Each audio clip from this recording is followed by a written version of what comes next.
Наш чемодан нашелся. Али с вещами. Здесь зима прям самая настоящая.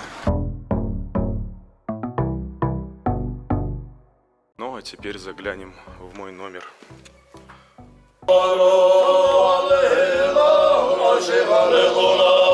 нас равные права, как Салман Сайдарович говорил, со всеми народами проживающими.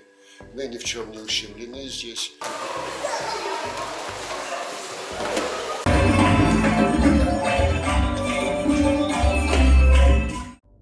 Всем моим подписчикам и зрителям привет, салам, меня зовут Артем, и вы находитесь на моем канале о путешествиях и не только. Я продолжаю рассказывать вам о своем путешествии по Казахстану. Туда я полетел не просто так, а для того, чтобы снять блог о депортации ингушей и чеченцев, которая произошла 77 лет тому назад, в феврале 1944 года. Друзья, если вы по каким-то причинам до сих пор не посмотрели этот блог, то я вас очень прошу, посмотрите его, это важно. Ссылка на этот блог появится прямо сейчас на ваших экранах.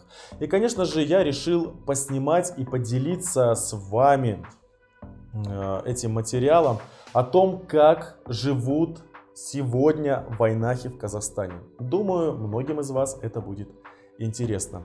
И хотелось бы еще обратиться к коренному населению Казахстана, к братьям-казахам. Друзья, пожалуйста, не обижайтесь на меня за то, что я так мало о вас говорю. Я к вам еще раз вернусь. Просто в этот раз я прилетел с конкретной целью, чтобы снять блог о депортации и о жизни вайнахов сегодня в Казахстане. О том, как вы дружно живете. Поэтому вы уж меня простите и надеюсь на понимание. Рахмет. Ну а в этом выпуске, как вы уже поняли, я покажу, как я прилетел в Нур-Султан, как меня разместили вайнахи. Конечно же, заглянем на чай вайнахский, самый настоящий. Покажу вам одно из кладбищ вайнахов. И, конечно же, немного Нур-Султана тоже будет в этом блоге. Поэтому прямо сейчас подписывайтесь на мой канал, бейте в колокол, чтобы не пропускать мои следующие влоги, а также прямые эфиры. Ставьте лайк этому видео, пишите ваш комментарий, делитесь своим мнением. Либо, возможно, у вас есть какие-то дополнения. Я с радостью все прочитаю и отвечу на все комментарии. Делитесь этим видео с близкими, родными и друзьями. Тем самым вы поддержите мой канал. И да, кстати, если вы хотите поддержать мой канал, то вся информация внизу в описании под этим видео. Там же есть и реквизиты. Либо просто нажимайте кнопку «Спонсировать». Ну а прямо сейчас никуда не уходите. Оставайтесь со мной. Будет интересно, как всегда. Поехали. Короче, у нас возникла проблема. Мой чемодан пришел, а чемодан моего друга не пришел чемодан. И первый раз. В общем, жесть. Все как всегда. У нас с переключениями. Бедный Али. Его чемодан кто-то утащил. Идем разбираться. Наш чемодан нашелся. Али с вещами. А багаж потерялся по причине того, что этот чемодан выпал с тележки, на которой транспортировался весь багаж вот к этой ленте. Чемодан нашелся, но видите, в каком он состоянии? Это авиакомпания Air Astana, которую так нахваливают, как Аэрофлот иногда. Ее перехвалили. Пришел чемодан, но он сломанный, замок сломали. И если бы не чехол, все вот эти вещи могли просто рассыпаться и быть утерянными. А скотч у тебя там был? Это твой скотч? Хорошо, что еще скотч есть. И хорошо, что у нас тут машина есть, что нам самостоятельно добираться не нужно. И вещи вроде не выпали. Но вообще это ненормально. Друзья, ну чтобы вы понимали, чем Алмата отличается от Астаны, точнее Нур-Султана сейчас. Здесь зима прям самая настоящая, как в Сибири. Теперь я знаю, почему сталинская власть депортировала вайнахов на эти земли. Да потому что на севере Казахстана очень суровый и холодный климат. Тем более это степи, где ветер просто гуляет. Поэтому не приезжайте зимой в Казахстан без теплых вещей.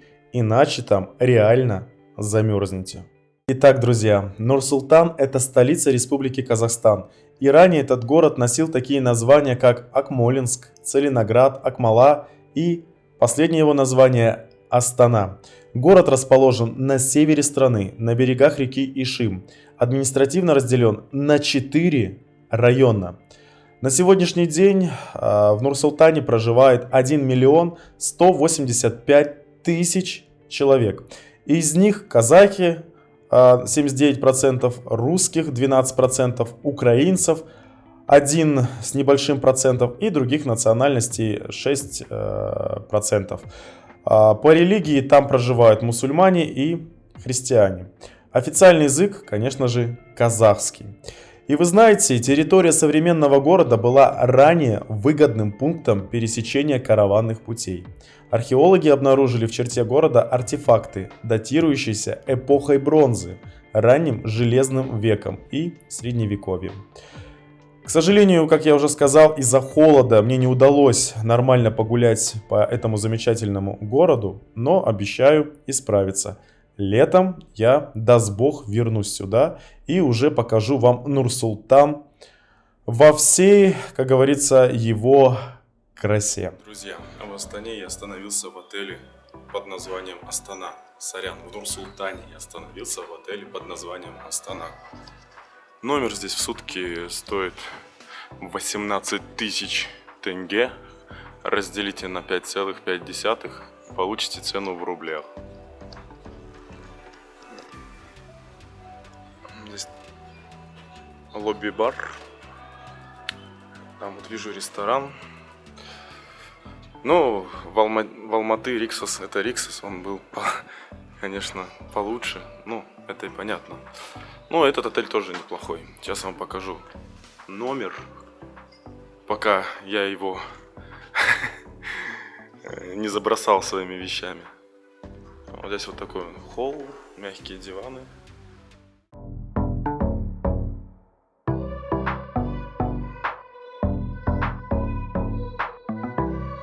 Ну, а теперь заглянем в мой номер. Тут вставляется карточка. Что мы здесь видим? В этом отеле под названием Астана шкаф. В этом шкафу есть дополнительные одеяла, вешалки, прайс на стирку одежды. Что мне нужно будет сегодня сделать? Постирать, потому что вещи есть грязные. Ну, например, у меня джинсы 1200 тенге. То есть, опять же, на 5,5 там делите примерно. Шорты, футболка, например, рубашка тоже 1000. Это рублей 200 с лишним. Ну, то есть, недорого.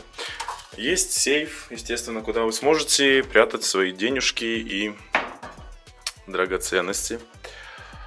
Сразу начну с ванной комнаты. Здесь душевая кабина. И все, ванны нет. Биде, унитаз. Это телефонная трубка, если вам плохо станет. Полотенце, халат. 1, 2, 3 полотенца. Вот. Тут есть даже принадлежности. Мыло, зубная щетка, шапочка для душа. Ну и маловато, правда, будет. Гель для душа и так далее. Фен. Это я. Всем привет. Дальше пошли. Зеркало. Тапочки, салфетка. Вот, обратите внимание, это очень важно. Салфетка для обуви, чтобы протирать мою обувь, потому что нигде такого нет. Приходится другими салфетками протирать. Так, чемодан чемоданом. Мы его будем куда-то ставить сюда. Здесь у нас чайник, водичка. Это все бесплатно входит в стоимость этого номера. Кофе. Кофе нет, кофе ошибся. Это просто чай с сахаром. Телевизор. Что у нас еще? Бар пустой, абсолютно. Мини-бар. Надо, видимо, самому заполнять шкаф. Рабочее место, где я буду делать блог свой. Вот. Так вот.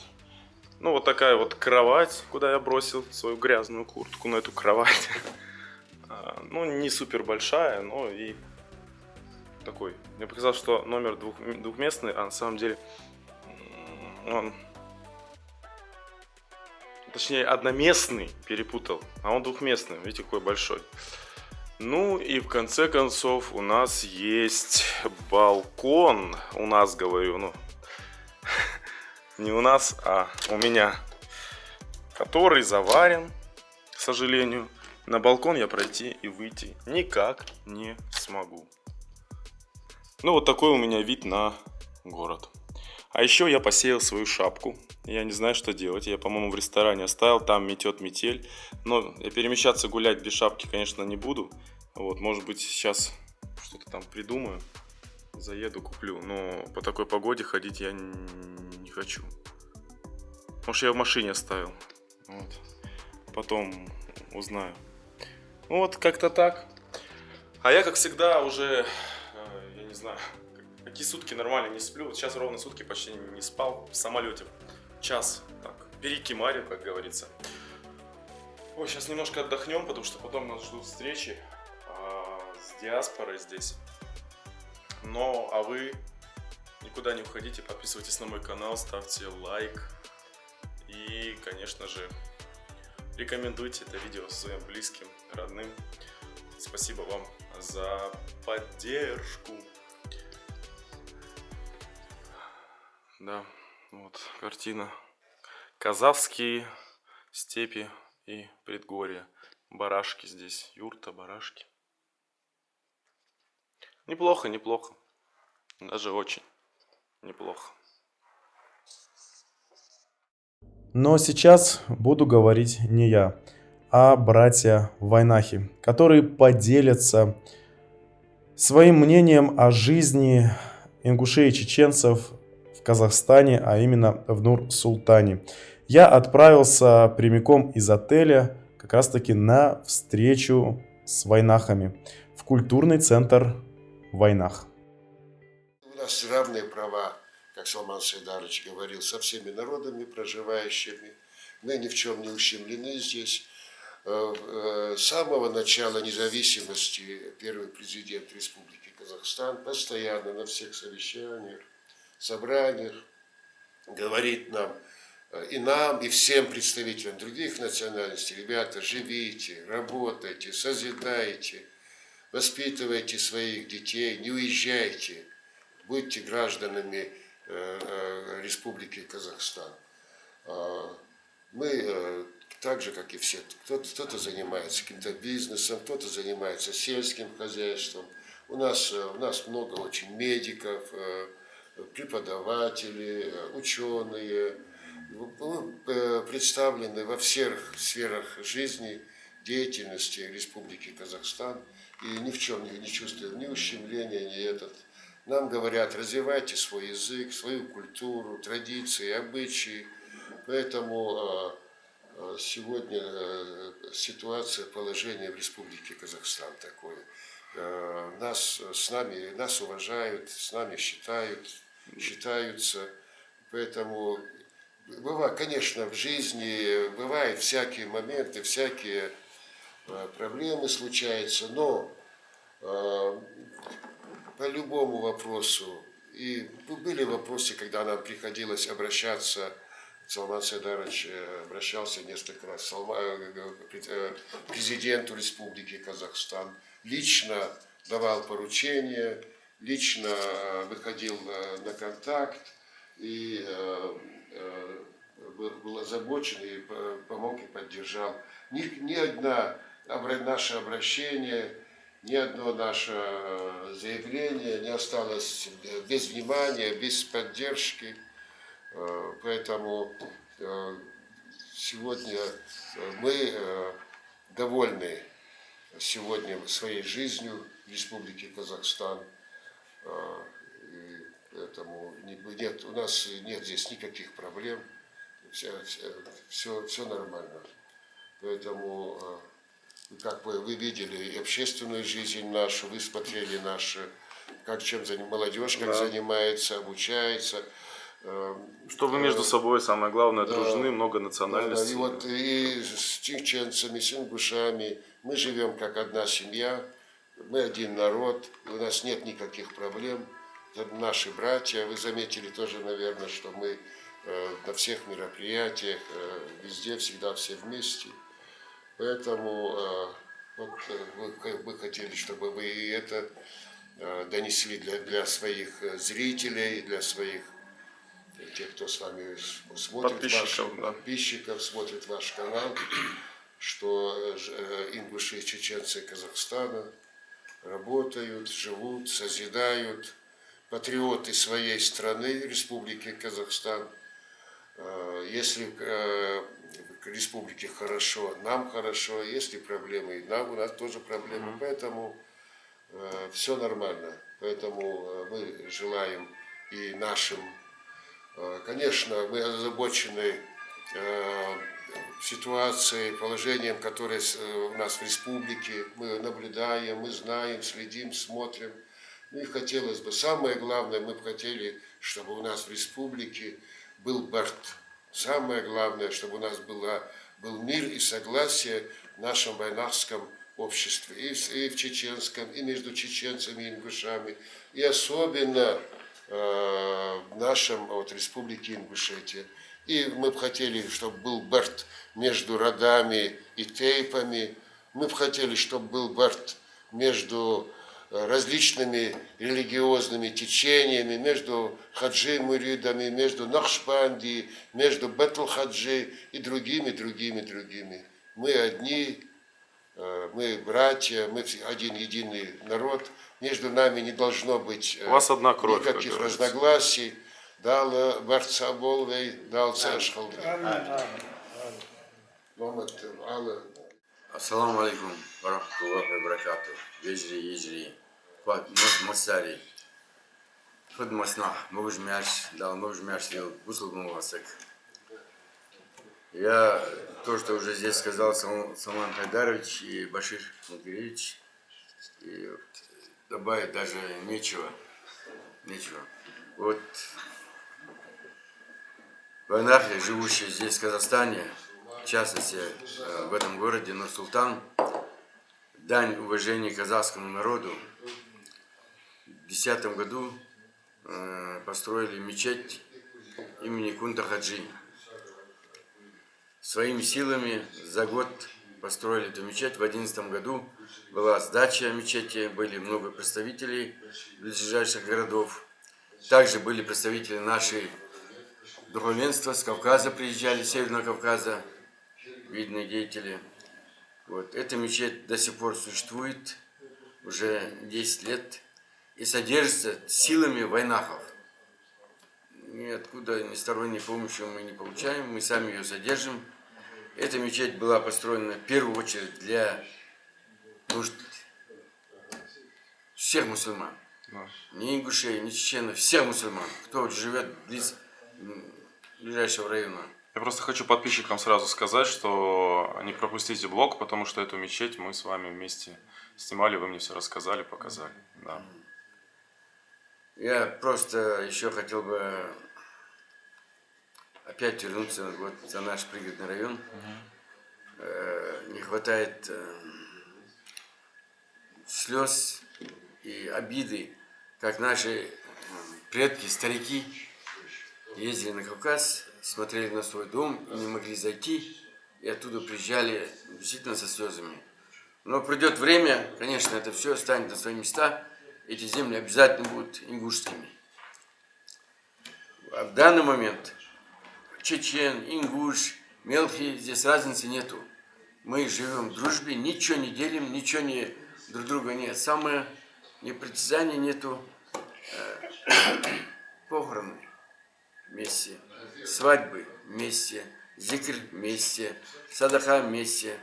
И вот Мусульманские праздники. Все мусульманские праздники мы собираемся вместе. И любые проблемы, насущные проблемы мы решаем вместе. Это здорово. Вот в частности, вот эти наши предприниматели, которые в городе здесь, всех не перечислишь, вот Башир Мугиревич перечислял. Все тут есть. Каждый год мы раздаем садаха. Кроме того, что мы раздаем садаха, где делаем молодежная группа, есть мониторинг Есть люди, которые без родителей, у кого отца нет, у кого мать нету. И 3 детей, 4, 5, ну, разные есть. Также эти дома по мере возможности не остаются без внимания. Продуктовой корзины, финансовая помощь. По мере возможности, кто когда в школу идет, собираем в школу детей, помощь оказываем. Вот я, в частности, хотел бы сказать еще за вот молодежную группу, вот, которая у нас есть более 200 ребят там. Да. И то, что они делают помощь, оказывают помощь, это неоценимая помощь. У кого нет возможности дрова, у кого нет возможности уголь купить, у кого нет возможности лекарства, у кого нет возможности операцию сделать. В дороге даже, вот дороге едет кто-нибудь в войнах, с кем-то связался здесь, кто знает, с кем знает. Отсюда по мере возможности связываемся, оказываем помощь, даже чем можем, помогаем. Вот я поблагодарить хотел Всевышнего, что 76 лет, как нас выслали уже, вот это наша мечеть, это гордость и, как говорится, колыбель вайнахов. Мы содержим ее, все мы там живем, в равной мере она всех это самое. Ну, кто-то, когда ее строили, оказал большую там помощь, кто-то... Но суть в том, что вы это вместе сделали. Да, все вместе сделали, все оказали помощь, кто что может, и содержит до сих пор. Это единство, это важно. Да. Но она не только в войнах, она, еще раз повторяюсь, я Там говорю, казахи, это для всех. да, мусульман. Когда вот Башир Микелевич сказал, что открыли школу по изучению ислама, истокам ислама, там изучению Корана, намаз. Когда мы открыли ее, там были у нас устазы, 1-2 человека, которые были наши ребята. А получилось, что казахов больше, чем войнахов. Срочно пришлось найти вот этих преподавателей. И казахи благодарны были, и до сих пор благодарны, и уходят. И тот же ансамбль посмотреть, то, что говорят, да, там не только войнахи, чечены, ингуши, там много казахов, другой национальности. Вот в такой атмосфере мы живем до сих пор. Я, дай Аллах, будем жить, дал борца был бы. Ну что, я хотел бы сказать о том, что доподлинно причину, за что нас выселили в свое время, что послужило основным, наверное, шагом для этого у властей тамошних при управлении Сталина, мы точно не знаем. Как бы догадок много, версий тоже много, но доподлинно сегодня, как бы сказать, мы не знаем, да. Но тем не менее, когда нас сюда высылали, нас выслали с грифом, что мы враги народа, что мы предатели, изменники там, и, как уже сказали, людоеды, когда сюда присылали, то есть внутри. Здесь, ну, в то время основное население были это те же, опять, люди, которые прошли наш путь до нас, но не в той мере, то есть корейцев, татар, там, греков, турков, кабардинцев, карачайцев, их не коснулось, что их выселяли всех повально. То есть 100% всех, как вот чеченцев и ингушей. Но их тоже это коснулось. Я думаю, никакому человеку не легче от того, что выслали всех или одного человека выслали. Когда выселяют человека, для него это сложно. Тем более, когда тебя выселяют так незаконно, в общем-то, обвиняют тебя в том, что ты не делал. Ну, пришли, конфисковали у тебя все, что у тебя есть. Тебя взяли за шкирку, с конвоиром посадили и отправили куда-то. Когда сюда приехали, здесь тоже внизу всем сказали, что едут людоеды, будьте очень опасны, бойтесь их, съедят, покусают, что-то еще сотворят.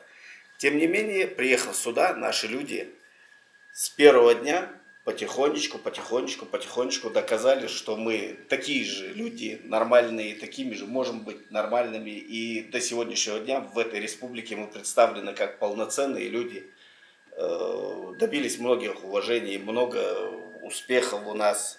То есть очень довольно ярко представлены. Нету такого, что о нас либо очень много говорят, либо очень мало говорят. Мы равно, как и все, представлены. Все знают, что мы есть. Все знают такую национальность. Все знают людей. Все знают представителей ярких нашей национальности. И сразу после этой душевной встречи в культурном центре Войнах мы вместе с войнахами отправились на кладбище, где покоятся с миром те, кто погибли в годы депортации. Мемориальный комплекс Кокбель, вот он внесен в список истории и культуры. Здесь покоятся сарбазы, Кенесары хана, да? Если у вас время есть, я немножко расскажу, это моя работа. Пару минут, пожалуйста. 2 минуты, 3 минуты. Вот Да. это Харуткель, кладбище Харуткель, старое мусульманское кладбище. И вот здесь начало этого кладбища считается 1609 годом. Потому что найден был надгробный камень в 1609 году с датой. И то до 1962 года она существовала как кладбище, здесь хоронили. С 1962 года здесь не хоронят. С 2008-2009 года начали здесь научно-исследовательские работы. Потом университет имени Гумилева, исторический факультет, стал здесь исследовать. И вот они открыли первое открытие. Сенсация это была вот в 1838 году последний казахский хан Среднего Джуза, Кенесары хан, восстал против царского белого царя Николая II. И, собрав 20-тысячное войско, напал, вот здесь стояла Акмольская крепость. На эту крепость там 500 сабель донских казаков, наемные войска были. Их он всех перебил, сжег дотла. В Атбасаре эту крепость сжег, вот, в Павлодаре, Караганде, Балхаше, вот 5-6 крепостей сжег.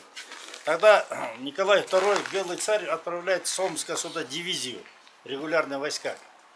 Дивизия, а в дивизии 10 полков, это конный, артиллерийский полк,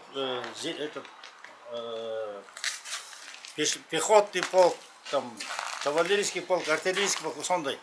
И они, когда вот сюда пришли, здесь была битва. И Кенесары хан, тогда казахи были вооружены луками, копьями, саблями только. 200 человек, у 20-тысячного войска было всего 200 человек вооружены ружьями. И вот им пришлось отходить. Они отошли до Балхаша. Зимой в балхашских камышах перезимовали и весной на Киргизию пошли. И вот здесь вот похоронены 200 сарбазов Кенесары хана. Вот здесь, вон там камень его. На этом камне было написано 8 строк арабским шрифтом, арабским языком на древнечагатайском языке. Вот она фотография, сейчас туда не пройдете, там сугроб. Вот. И с левой стороны на казахский слово в слово перевод, на русский вот справа смысловой перевод. Историки доказали, что здесь, да, похоронены 200 сарбазов. И здесь похоронено еще много, несколько человек казахских, которые боролись за независимость Казахстана. Вот Смағұл Садуақас, Алашорда Хайраткеров. В 1900 году родился, в 1933 году его в Москве убили. Голощекина, знаете такой? В Казахстане он голодомор делал, да. Вот, между ними, этот Смағұл Садуақас, он работал в Москве, Сталин его вызвал, он был очень грамотным человеком. Он закончил Московский инженерный институт, и ему Сталин вызвал в 1930 году и не в 1932 году.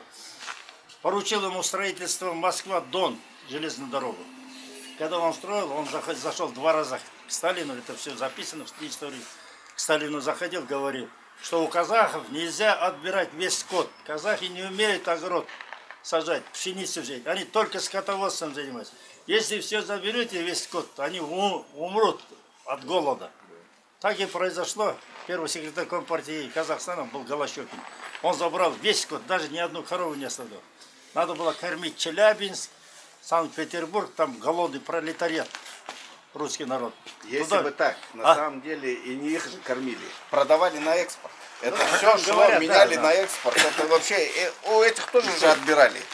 Потом еще здесь похоронены еще эти ислам, который распространяли в Сарарке, шейхи, хажи, шаны, кожа.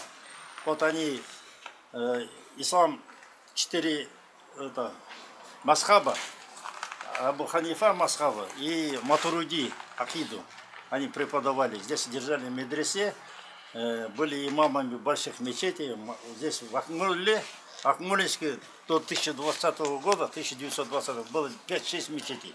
В Акбасаре мечеть была, в Павлодаре мечеть. И вот вокруг мечети в Сарарке они были имамами. Ну, как сейчас вот, в Акмолинске сколько мечетей, все, пас-имамы вот эти. Они как уже на уровне шейхов считаются. Потом здесь похоронена еще женщина Галия Анамыз. Галия это муза Балуан Шолаха. Балуан Шолах это легендарный борец казахского народа. Борец, он был, боролся с русским одним борцом, как его зовут, помню, забыл. Вот здесь он в Акмуле боролся, он сам с Кокчетава.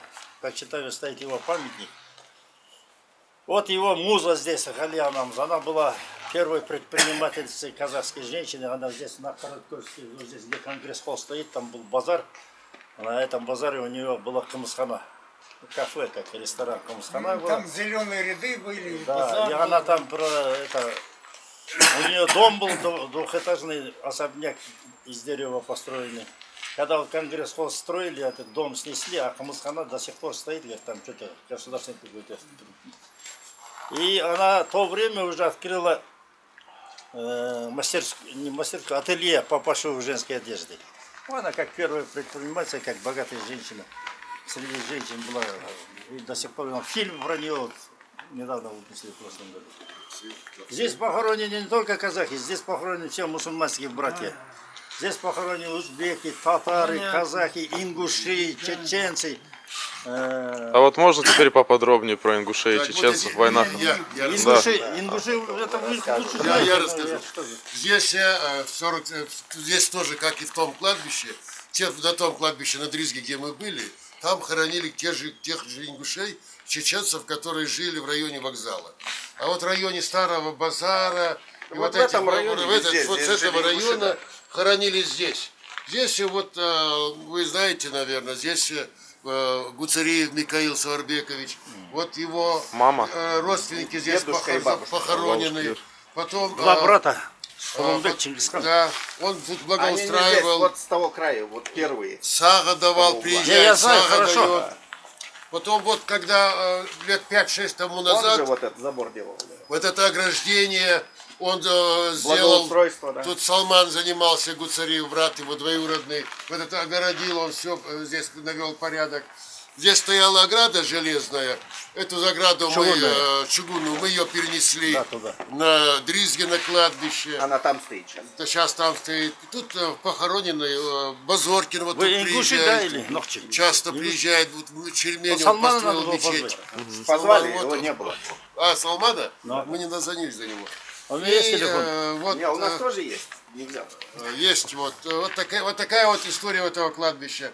Здесь похоронены действительно очень много ингушей, чеченцев здесь похоронено. Ну, историческое да, кладбище я немножко... такое. О, там с краю. Да. Где-то, я знаю, 20 где-то могил ингушских. Салман мне показывал сам. Салман каждый год летом организовывает здесь покос. Порядок. Покос, сено, покос.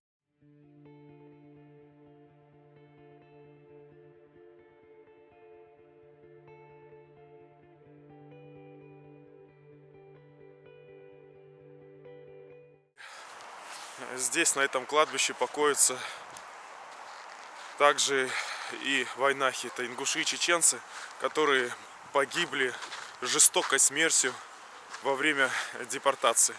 Кто-то замерз, я вам клянусь, 25 минус сейчас на улице, я в теплой шапке, перчатках кожаных, теплой куртке на пуху, и мне холодно, щеки уже замерзают, а я здесь побыл минут 10, да? Вы представляете, как было сложно людям, как издевались над людьми? Это на самом деле ужас какой-то. Даже, я не знаю, это реально был геноцид в 1944 году. Когда я говорю о братьях-войнахах, у меня возникает одна из ассоциаций именно со спортом. Чеченцы и ингуши безумно любят заниматься спортом. Любят они боевые искусства, особенно дзюдо, бокс, либо греко-римская борьба. Ну, некоторые даже занимаются профессионально ММА.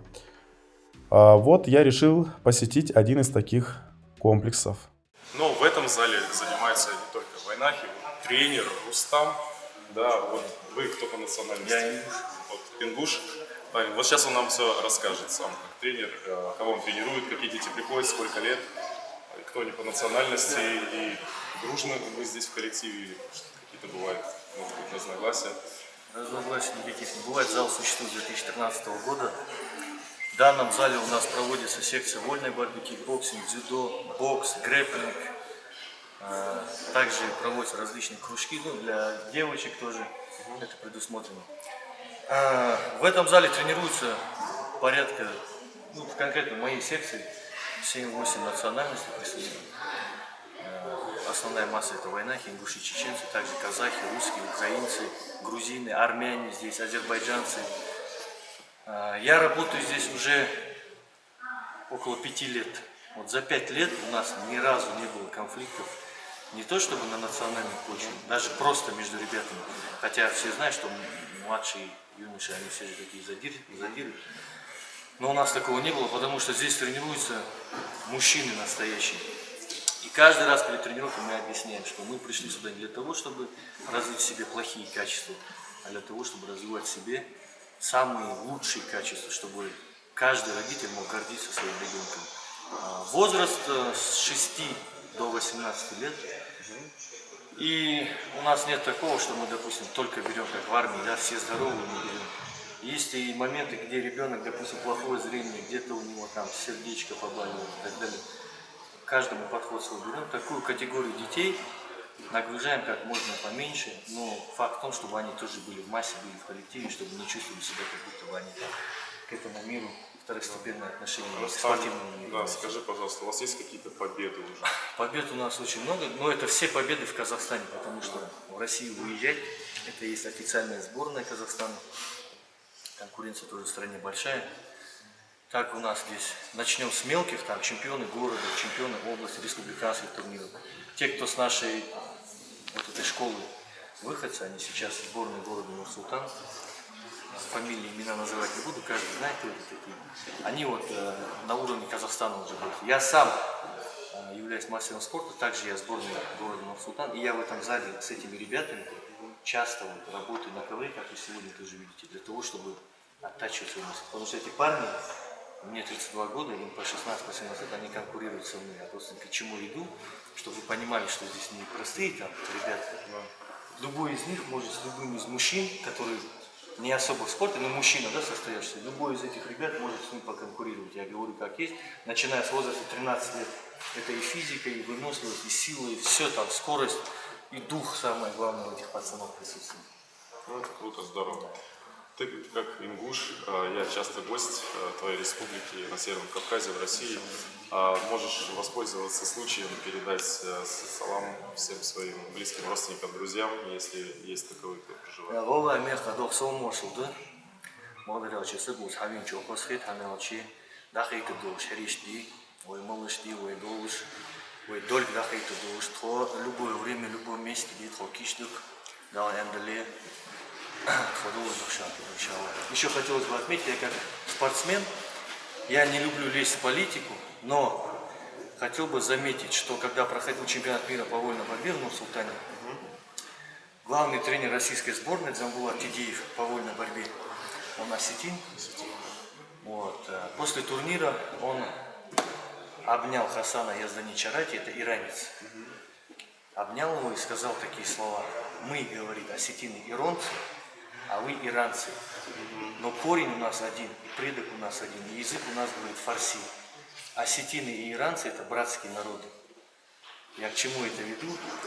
Имеется в виду, что вся вот эта система для чего проходит, все знают. И человек пребывает в беспечности в двух случаях. То есть он говорит правду, когда он очень счастлив, и когда он в сильном гневе, он высказывает.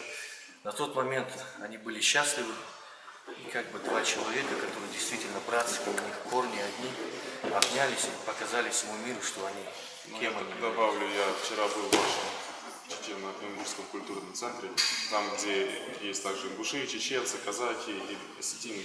Вот осетин и ингуш лучшие друзья. Вот здесь, в Казахстане, лучшие друзья, а у нас в России, на вашей земле, они, в кавычках, лучшие враги. Я еще бы хотел добавить тогда к вашему, что мы никогда в жизни ингуши не будем относиться агрессивно к человеку, который не приносит вред.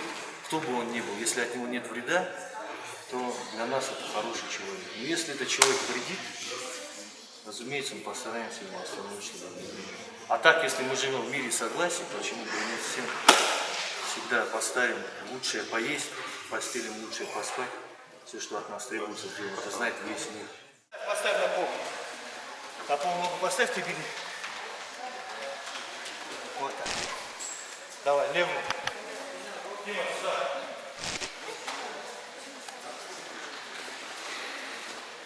Приготовились. Оп!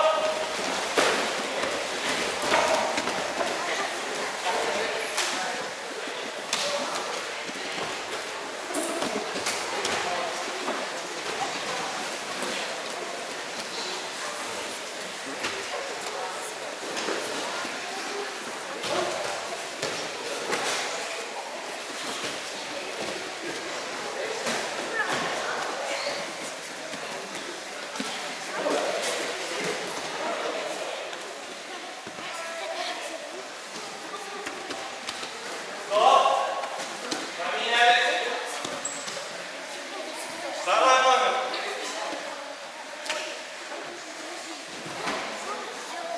Приготовились. Стоп.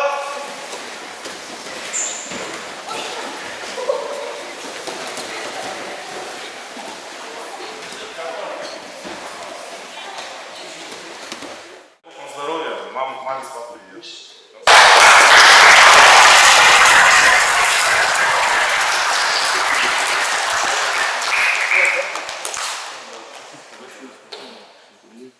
Спорт это замечательно, но и про культуру вайнахи не забывают. Вот в Нур-Султане находится Чечено-Ингушский культурный центр, где учат детей танцевать лезгинку, чечено-ингушскому языку и многому другому.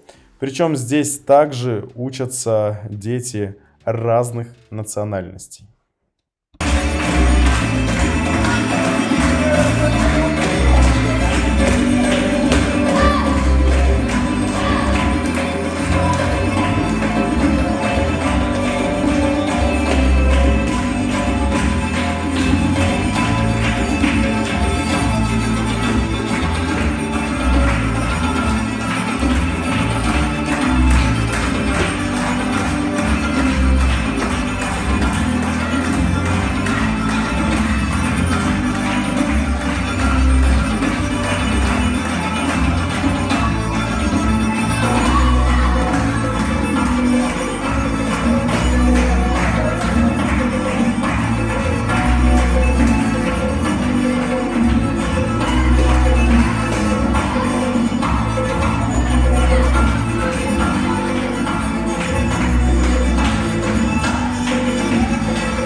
Друзья, я приехал вновь в гости, меня пригласили на ингушский чай к семье Магомета Тунгоева.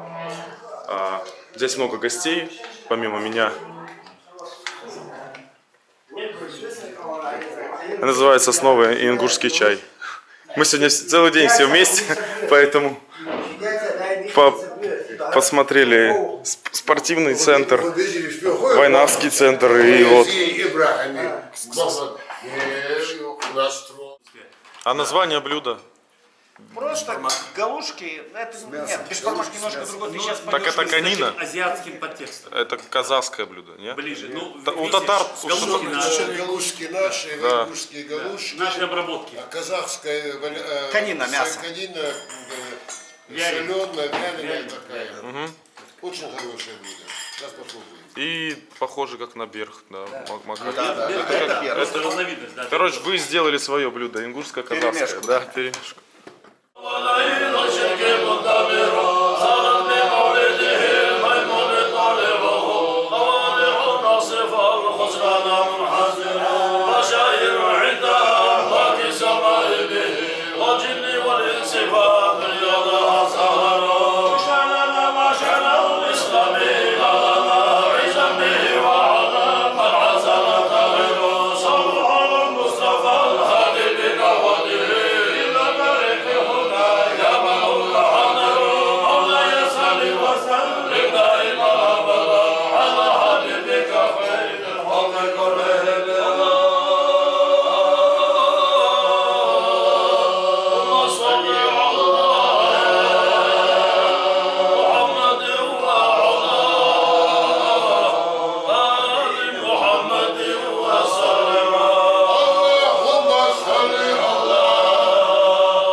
Вот так мирно и дружно уживаются вайнахи с казахами. И дай бог, чтоб так было всегда. К сожалению, из-за того, что была непогода, в феврале месяце в Нур-Султане очень-очень-очень холодно. Я особо не погулял по городу, и мне не удалось, потому что там еще был буран. Там это достаточно частое явление. Но, как я уже сказал, я обещал вернуться летом. Даст бог, вернусь и уже более детально и подробно сниму о жизни в Казахстане, о жизни казахов. Покажу вам их традиции, обычаи, устои. Все это будет. Поэтому подписывайтесь на мой канал, ставьте лайк и не забывайте. Не ищите 1000 причин не путешествовать. Ищите миллион причин, чтобы поехать и полететь. Ну а с вами я не прощаюсь. Я говорю вам до встречи.